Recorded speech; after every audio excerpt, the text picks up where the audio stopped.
Hum?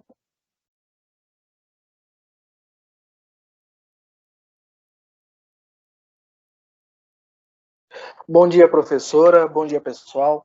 Nós somos o grupo número 6 e nós vamos iniciar o nosso seminário agora. O nosso seminário tem o tema A Literatura Moçambicana de Autoria Feminina em Niquete, de Paulina Chiziane. Eu sou o Vitor, número 27. Nossa sala é o Química 3A.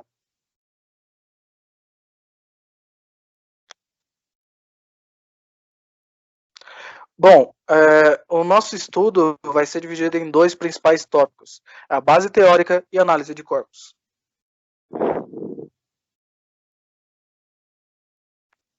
Bom, para começar, eu falarei sobre a história da mulher moçambicana no cenário literário. Para nós iniciarmos o estudo sobre a literatura feminina moçambicana, primeiro precisa falar sobre o contexto social de Moçambique.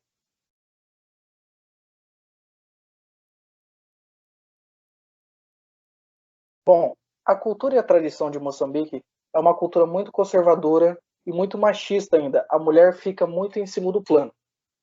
Lá em Moçambique, apresenta um baixo IDH e um baixo IDG. O IDG é como se fosse a divisão de trabalho por gênero. E é muito desigual comparado aos homens e às mulheres. Também há a prática do lobolo, ou lobolo, que consiste em, basicamente, transforma a mulher como se fosse um pedaço de terra, um pedaço de algo que tem que comprar. Pois para um homem casar-se com uma mulher, ele necessita de doar alguma coisa para a família, dinheiro, bebidas, entre outras coisas. Pode ser gado também. Também há a prática do levirato nessas regiões, que consiste quando uma mulher não consegue dar filhos homens para o seu esposo e seu esposo acaba morrendo. Essa mulher, ela fica manchada, ela fica meio como se ela tivesse com uma maldição, alguma coisa ruim, alguma energia ruim. E para ela se libertar disso, ela necessita de, se o seu marido morrer, ela necessita de casar-se com o cunhado e ter relações com ele, pois assim ela será purificada. Tudo isso já demonstra uma cultura totalmente conservadora e machista. Também a prática da poligamia. Poligamia consiste em uma não monogamia, é um casamento entre várias pessoas. Como nós podemos ver no mapa, as regiões que são pretas são as regiões onde a poligamia ela é permitida e é de boa, digamos assim. Ela está na lei e tudo pode acontecer. Nas regiões de azul escuro, principalmente, ela não é permitida, mas ela acontece livremente. A parte do sudeste da África, por exemplo, é essa mistura entre azul escuro e preto. A poligamia, além de causar muita é, diminuição da mulher mesmo, porque muitas não aceitam a poligamia, mas elas não têm como lutar contra isso, há também uma alta transmissão do índice de HIV, devido a essas várias relações que o homem tem com as mulheres.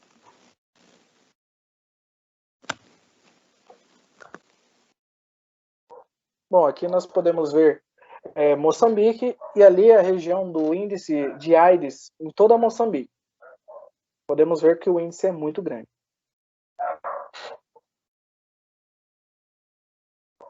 Bom, e a literatura feminina moçambicana? Muitas mulheres, devido ao contexto social que eu falei, é difícil demais de uma mulher se tornar autora, de conseguir se expressar de modo forte, de modo coeso por toda a sociedade, pois lá a sociedade é muito conservadora. Então, os efeitos da literatura moçambicana são diversos, mas principalmente como quebra de mitos e preconceitos daquela região.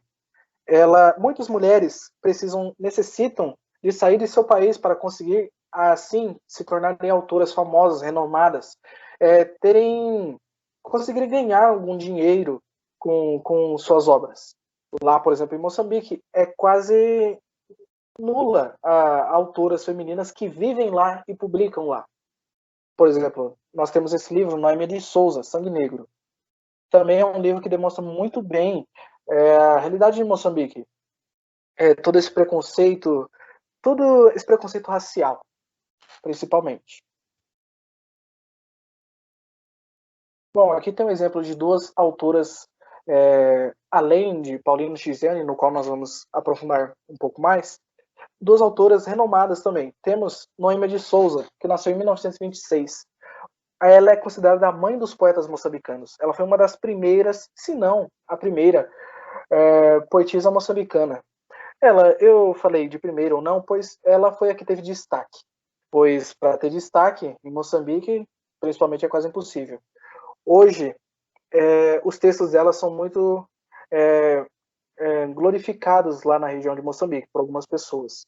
Também temos Lina Mangaia, que ela era uma boa ativista e era uma voz muito militante. Ela também, como Noêmia de Souza, teve que sair de seu país. E assim que ela saiu, ela conseguiu publicar de verdade os seus livros e demonstrar para todo mundo como que é a cultura desse povo. Noêmia de Souza é uma poetisa e Lina Mangaia, ela mistura a ficção com a realidade.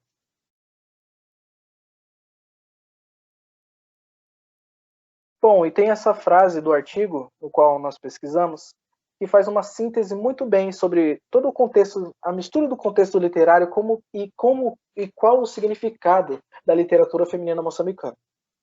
Elas não apenas foram bem-sucedidas em romper a exclusão histórica de vozes femininas do sistema literário de Moçambique, como também conquistaram um espaço no ambiente da escrita literária dominada por homens.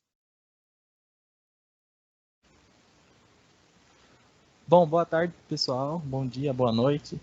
Meu nome é Renan, sou o número 25 e eu vou falar um pouco de quem é Paulina Chiziane, um pouco da biografia dela.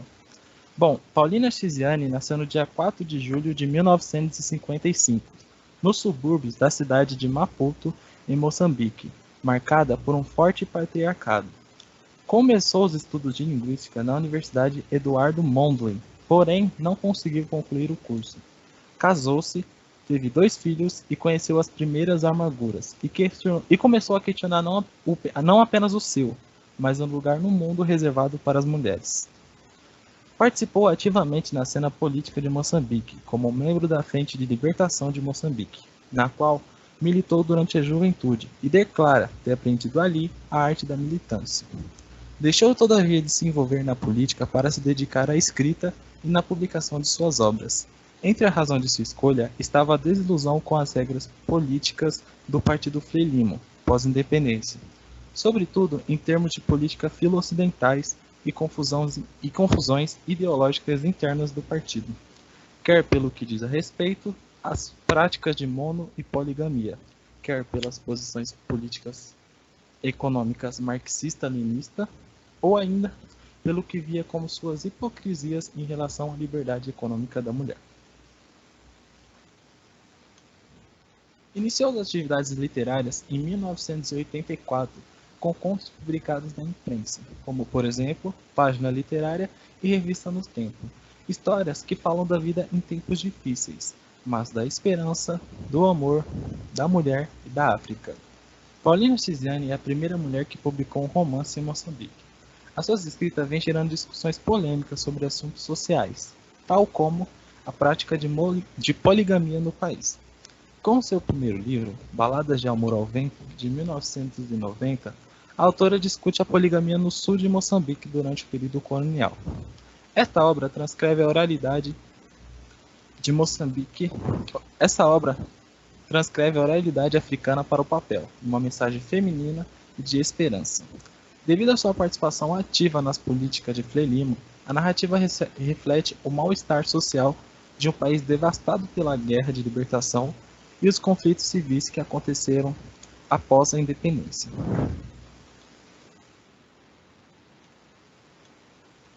Bom, o seu maior sucesso surge com Niket, uma história de poligamia, onde relata a vida de Rami, que após descobrir que seu marido tem mais de 4 mulheres, resolve procurá-las. Paulina faz apelo às mulheres para que se unem e se tornem independentes. A obra ganhou o prêmio José Craveirinha de Literatura em 2003. Em 2014, Chiziane foi agradecida pelo Estado português com o grau grande oficial de Ordem Infante Dom Henrique, forma de reconhecimento do mérito e obra da autora. E ela dedicou o prêmio às mulheres moçambicanas, dizendo: "Quero encorajar o meu povo, as mulheres de minha terra. Por mais difícil que as condições sejam, caminhem descalças e vençam." Ela diz que a situação da mulher moçambicana hoje é como a situação das mulheres em quase todo o mundo. A diferença delas é que o movimento de libertação priorizou a emancipação das mulheres, mas ela comenta em que algumas vezes isso é mais uma sobrecarga. Atualmente, Paulina Xiziane participa da vida pública, política e familiar.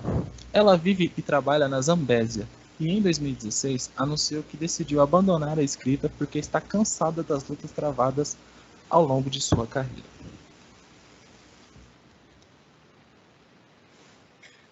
Bom dia, meu nome é Emily, eu sou o número 8 e vou falar sobre o papel ocupado por Paulina Xiziane dentro do campo literário, que vai estar dividido entre o contexto, a visão sobre as mulheres e a importância de Paulina Xiziane. Bom, o tema que tem a figura da mulher escritora nos países africanos de língua portuguesa pode parecer descontextualizado, sendo marcado pela humilhação social e pela invisibilidade pública do resto da produção literária africana em língua portuguesa. Se considerarmos que na África e em outros continentes o domínio masculino na literatura é amplamente verificado. Neste cenário, destaca-se Paulina Xiziane, dando voz às mulheres moçambicanas no contexto pós-colonial através de seus romances. Bom, uma frase dita por Paulina Xiziane em 2002 é que é sempre uma dificuldade, porque primeiro eu tenho de provar que sou capaz, depois tenho que conquistar o meu espaço. Eu tenho que trabalhar muito para mostrar que não foi por acaso que as coisas me aconteceram, mas agora estou numa fase mais estável em que as pessoas já se assustam e, de certa maneira, não implicam tanto, mas para chegar até certo ponto deve ser uma batalha. Em relação à visão sobre as mulheres, durante o segundo encontro de escritores espasmos africanos, realizado em Maputo em 2006, Paulina Xiziane debateu sobre a literatura produzida por mulheres. Criticou alguns escritores moçambicanos pela abordagem que fazem em torno de imagem da mulher, que são retratadas como as dominadas. Paulina aumentou o tratamento desigual nos escritos dos autores moçambicanos, referindo-se à abordagem feita também no cinema e na música moçambicana. Quando se escreve sobre a mulher, ela é um lugar de prazer, mas quando se escreve sobre o homem, trata-se daquele vilão. Outra frase dita por Xiziane em 2006. Sobre a importância da Paulina Xiziane, consideramos o papel desempenhado pela escritora, podemos considerar uma intelectual em Moçambique, pois ela usa sua voz para denunciar e criticar a forma com que as mulheres são tratadas na sociedade. Olhei para mim e para outras mulheres, percorri a trajetória do nosso ser, procurando o erro da nossa existência. Não encontrei nenhum. Reencontrei na escrita o preenchimento do vazio e incompreensão que se erguia à minha volta. A condição social da mulher me inspirou e me tornou o meu tema. Coloquei no papel as inspirações da mulher no campo afetivo para que o mundo as veja, as conheça e reflita sobre elas. Sobre a presença da temática feminina, embora não goste de seu trabalho, seja rotulada como uma feminista, Paulina Xiziane declarou que, em seu primeiro romance, Balada de Amor ao Vento, é um livro que tem bastante foco temático na parte feminista, de forma que, nas palavras da autora, a minha mensagem é uma espécie de denúncia, é um grito de protesto. Quando publicou o seu segundo romance, Ventos do Apocalipse, ela foi mais cuidadosa com a caracterização do seu trabalho, enfatizando o ponto de vista centrado na mulher em detrimento de uma postura feminista. Ela não é vista como mulher, como pessoa, mas como um objeto sexual. Igualmente vemos em Balada de Amor ao Vento, quando a personagem principal, Sarnau, é recepcionada por uma tia do seu marido, o rei Maboni. As configurações de gênero da narrativa de Paulina Xiziane, o empoderamento das vozes femininas, Samal, o lar é um pilão, e a mulher o cereal, como o milho serás amassada, triturada, torturada, para fazer a felicidade da família. Como o milho suporta tudo, pois esse é o preço da tua honra. Na página 46 desse livro. Em relação às tradições e costumes, a autora retrata, em seus romances, o Moçambique atual, dividido entre tradição e a vida moderna, as culturas ancestrais, as autotones e outras que vieram posteriormente com influência do Islã, da China, da Índia e, sobretudo, do cristianismo. Falando dessa diversidade e riquezas culturais, confessa que em Moçambique temos dois mundos familiares distintos, por tradição, o mundo matriarcal no norte e o mundo patriarcal no sul. Contudo, com a influência do islamismo no norte, este tornou-se patriarcal e poligâmico, e o sul, tradicionalmente poligâmico, viu essa prática ser proibida com o socialismo e contestada pelo catolicismo. Ora, estes processos de mudança geram conflitos e tensões que perduram. A representação da imagem da mulher pode ser vista no estilo de Paulina Chiziane. É a construção da identidade moçambicana seguindo um caminho decisivo e definitivo que desconstrói a imagem de uma mulher que é vítima, silenciada, objeto sexual, excluída, oprimida e subalterna. Assim, existe uma reconstrução da imagem feminina que, após a sua dor, busca levantar-se e erguer a cabeça, transformando esse espaço subjugado em seu lugar de domínio, sua terra, sua casa, sua família, seu vilarejo e seu país. Sobre a síntese, as obras de Paulina Chiziane desenvolvem um papel fundamental na literatura de Moçambique, construindo um caminho de resistência e, acima de tudo, a autoafirmação da identidade feminina, além de, especialmente, expor a presença de características de Moçambique. Ela faz ecoar as vozes das mulheres moçambicanas silenciadas pelas circunstâncias repreensivas e mostra o que estava escondido no seu silêncio através de suas obras, na tentativa de construir uma espécie de empoderamento entre elas.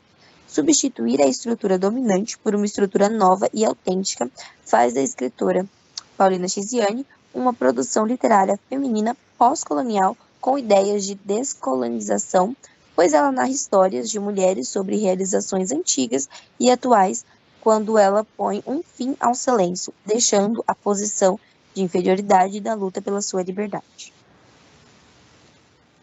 Bom, pessoal, agora temos aqui alguns exemplos de alguns livros publicados por Paulina Chiziane, e agora falaremos sobre a nossa análise de corpos com base no livro Niket, uma história de poligamia. Primeiramente, vamos começar com a parte do olhar feminino, o olhar das personagens femininas acerca dos problemas sociais e políticos. Vemos um exemplo dessa análise no capítulo 1, na página 13, onde diz: "Não há homem nesse bairro, as mulheres é que governam as famílias, mas quando a noite cai, vêem-se muitos homens a entrar e a sair de algumas casas como os ladrões, sorrateiramente. São homens casados, com certeza, e dessas relações nascerão filhos, muitos dos quais morrerão sem conhecer o pai." Nessa parte, podemos perceber o olhar feminino perante a questão da ausência masculina nos lares. Dessa forma, os homens não assumem as responsabilidades dentro da estrutura familiar e ficam apenas com a parte que satisfazem os seus prazeres. Um outro exemplo disso encontramos no capítulo 4, na página 36, que diz: "Dos mitos que aproximaram as meninas do trabalho doméstico e afastaram os homens do pilão, do fogo e da cozinha, para que não apanhem doenças sexuais, como esterilidade e impotência. Dos hábitos alimentares que obrigam as mulheres a servir aos maridos com os melhores nacos de carne, ficando para elas os ossos, as patas, as asas e o pescoço, que culpam as mulheres de todos os infortúnios da natureza. Quando não chovem, a culpa é delas. Quando há cheia, a culpa é delas. Quando há pragas e doenças, a culpa é delas. Que sentaram no pilão, que abortaram as escondidas e que comeram o ovo e as moelas, que entraram no campus em momentos de impureza." Nessa parte, podemos perceber o olhar feminino, mais precisamente a revolta feminina com o papel da mulher que ocupa na sociedade, como submissa e como servir. Vemos a revolta feminina como o papel que a mulher ocupa na sociedade, sendo reafirmada pelas tradições que são impostas.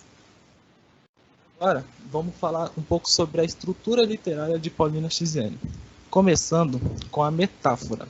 Uma breve explicação da metáfora é quando há transferência do significado de uma palavra para outra, por meio de uma comparação não explícita. Encontramos metáforas no capítulo 11 da página 91, que diz: "A poligamia é uma rede lançada ao mar para pescar as mulheres de todos os tipos. Já fui pescadas, as minhas rivais, minhas irmãs, todas já fomos pescadas. Afiar os dentes, roer as redes e fugir, ou retirar a rede e pescar o pescador. Qual a melhor solução?" Nesse trecho, o ato de pescar e ser pescado é usado como uma metáfora para representar a poligamia, relação na qual muitas mulheres são levadas a viver a vida por submissão aos seus maridos. Bom dia, professora. O meu nome é Letícia Serafim, eu sou o número 19 e eu vou continuar a análise de corpos, né? E agora falando mais sobre a marca de oralidade. Os trechos que a gente pegou foram 2 trechos. O primeiro é do capítulo 1, página 12, que diz: O meu tem aquelas concubinas que conheces, com filhos e tudo, diz outras. Pensas que me ralo? Bom, como a gente sabe, a marca de oralidade, aqui a gente vai encontrar ela em concubinas, porque concubinas significa como se elas fossem amantes, como se elas fossem um caso extraconjugal. E ela vai se encaixar em uma marca de oralidade porque não é algo que é comum a se falar às outras culturas, é comum a cultura dela. Para a gente pode soar estranho, mas para ela aquilo já é normal. Então, palavras como concubina ou também pensas que me ralo, esse pensas que me ralo, nesse contexto a gente coloca como pensas que me importo. Então, a gente diz que é uma marca de oralidade, porque é comum ela falar isso, mas para a gente não. E outro trecho está no capítulo 23, na página 176, que diz: O Tony perdeu o tino, acusa Lu. Gastou-te, envelheceu-te e agora quer mudar de paisagem? Ele não pode deixar-te assim. Bom, aqui a gente vai ter a marca de oralidade quando ela diz o Tony perdeu o tino. O tino aqui, nesse contexto, ele quer dizer juízo, ou seja, ele meio que enlouqueceu. Então, da mesma maneira que concubinas ou mirralo, né, nesse cenário que a gente vai ter, é algo comum a ela e não é comum a gente. Bom, agora a gente vai falar de humanização. O trecho que a gente pegou está na página 13, capítulo 13, página 105, que diz: Julieta, minha Ju, foste enganada, arrancada da adolescência para a velhice, sem meio termo. A tua vida é um verão eterno. E tu, Luísa, minha Lu, serás desejada enquanto tiveres fogo nesse belo corpo. A vida é uma eterna mudança, um dia quente, outro dia frio. O que será de ti quando o inverno chegar? Sally, tu és a usada nos momentos de pausa. És um petisco, uma refeição ligeira, intermédia para quebrar a monotonia na emenda de amor. A Mauá é a mais amada, apenas de momento. Os amores do Tony são efêmeros, sabemos disso. Essa conclusão revolve uma torrente de sentimentos escondidos. Vejo lágrimas correndo, frustrações avolumando-se em cachos, incerteza espalhando-se no silêncio. A esperança tênue tremelicando no horizonte. Bom, por que a gente diz que nessa parte tem humanização? Porque a humanização é ela trazer os personagens, como eu posso dizer, vou usar um termo aqui, que é como se eles fossem gente como a gente. Então aqui ela vai trazer a verdade nua e crua das personagens, que aqui no caso são as outras amantes do marido dela, e que ela vai falar defeitos e características de cada um, e ela realmente vai falar a verdade sobre cada uma delas. Então por isso que a gente diz que ela está humanizando os personagens, porque ela não está endeusando ninguém, ela está falando a verdade como ela realmente é.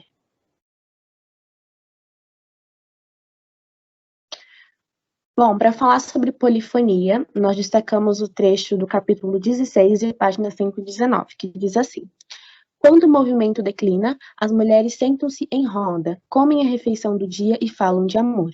Um amor transformado em ódio, em raiva, em desespero, em trauma. Fui violada sexualmente aos 8 anos pelo meu padrasto, diz uma. O teu caso foi melhor que o meu. Eu fui violada aos 10 anos pelo meu verdadeiro pai. Ganhei infecções e perdi o útero. Não tenho filhos, não posso ter. Eu casei-me, diz outra. Fui feliz e tive 3 filhos. Um dia, o meu marido saiu do país à busca de um trabalho e não voltou mais. Eu levava muita pancada, diz a outra. Ele trancava-me no quarto com os meus filhos e dormia com as outras no quarto do lado. Fui violada por 5 durante a Guerra Civil, diz a outra. Por que a gente diz que nesse trecho há a polifonia? Porque a polifonia é quando a autora ela dá voz às outras personagens, às outras mulheres. Ou seja, dentro do livro de Niket, a Paulina ela não vai apenas dar oportunidade de fala, de se expressar para Rami, mas também para as outras mulheres que tiveram suas vivências e suas experiências. E aqui nesse trecho, a Paulina está dando a oportunidade de cada uma dessas mulheres contarem os seus relatos, infelizmente, de abusos sexuais que elas sofreram, mas não deixa de ser uma polifonia, pois cada uma está tendo a oportunidade realmente de contar a sua história. E para a parte de fluxo de consciência, nós separamos o trecho do capítulo 1, página 15 e 16, que diz assim: penso em fugir daquela imagem para o conforto dos lençóis, pois dou 2 passos em retaguarda. A imagem me imita. Dou outros 2 em frente, ficamos a olhar-nos. Aquela imagem é uma fonte de luz e eu sou um fosso de tristeza. Sou gorda, pesada e ela magra e bem cuidada, mas os olhos dela têm a cor dos meus. A cor da pele é semelhante à minha. De quem será essa imagem que me hipnotiza e me encanta? Quem és tu? Pergunto eu. Não me reconheces? Olha bem para mim. Estou a olhar, sim, mas quem és tu? Está cega, gêmea de mim. Gêmea? Não sou gêmea de ninguém. Dos 5 filhos da minha mãe, não há gêmeo nenhum. Estou diante do meu espelho. Que fazes tu aí? Está cega, gêmea minha. Por que choras tu? Bom, nessa parte a gente diz que tem fluxo de consciência, por quê? É como se fosse 2 personagens, mas na verdade é apenas um, que é a própria Rami. Então aqui a gente vai ter a Rami falando com ela mesma, ou seja, a Rami falando com a sua imagem no espelho, o seu reflexo no espelho, como se fosse 2 personagens, mas é apenas uma pessoa. Então por isso que a gente diz que ela está fazendo um fluxo de consciência, porque ela vai estar alternando entre 2 consciências, que no caso é a Rami e seu próprio reflexo.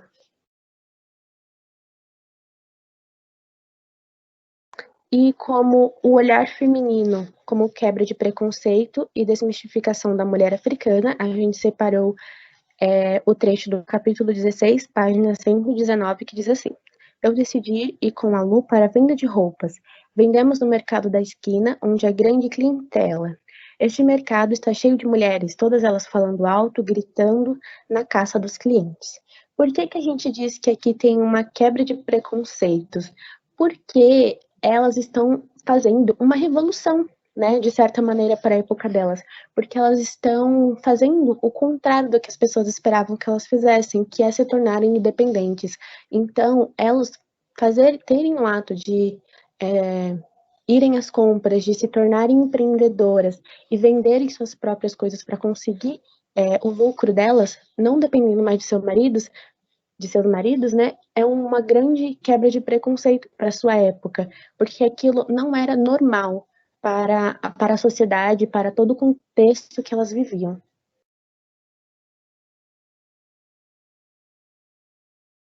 E por último, a gente vai ter, ainda como quebra de preconceitos, né, a gente vai ter no capítulo 14, páginas 110 e 111, que diz assim: meninas, convençam-se de uma vez, esse passo dado não volta atrás. Destruímos o manto da invisibilidade, celebremos. Obrigamos o Tony a reconhecer publicamente o que fazia secretamente. Meninas estão cheias de medo? Para que esses receios? Alguma vez estiveram no aniversário do Tony?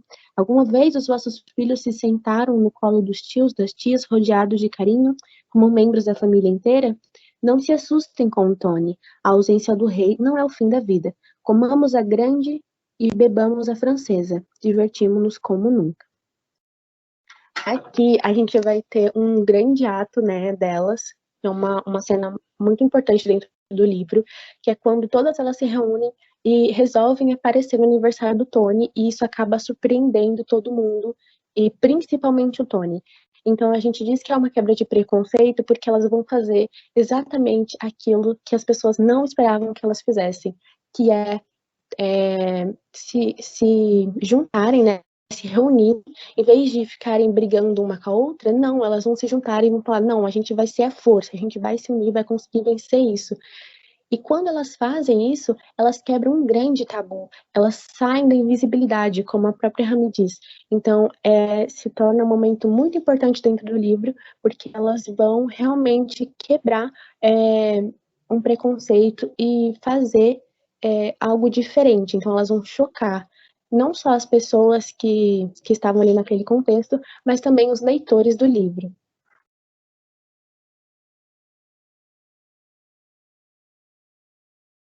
E por fim, conclusão, né, do livro, a gente pode concluir com a leitura desse livro e com todo esse trabalho e a pesquisa que a gente fez em cima dele, em cima da autora, né, a Paulina Chiziane, que ele é um livro muito importante e necessário. Por quê? Porque ele vai dar voz às mulheres, vai dar voz principalmente às mulheres africanas, né, que são muito oprimidas, né, que até hoje muitas delas vivem nesse cenário de patriarcado, de muito machismo, que são oprimidas realmente. Se a gente, hoje em dia, a gente ainda enfrenta, né, algumas dificuldades, imagina elas, né, que ainda estão no começo dessa evolução, né, ainda está chegando, né, as coisas lá. Então, autoras como a Paulina se tornam muito importantes para dar voz a essas mulheres que têm culturas diferentes, que têm matrizes diferentes da nossa. Então, ela se torna importante principalmente para essas mulheres, mas também se torna importante para a gente, para todas as mulheres do mundo, porque ela dá voz a gente. É por causa de pessoas como Paulina Chiziane que a gente hoje em dia tem nossos direitos conquistados, que foram lutas, né, travadas muito grandes contra o patriarcado e contra toda a estrutura que a sociedade foi criada. Então, é de suma importância personagens como a Paulina em nossa sociedade. Então é isso, professora, nosso seminário, nossa apresentação. A gente espera que a senhora tenha gostado e tenha um ótimo dia. Beijos.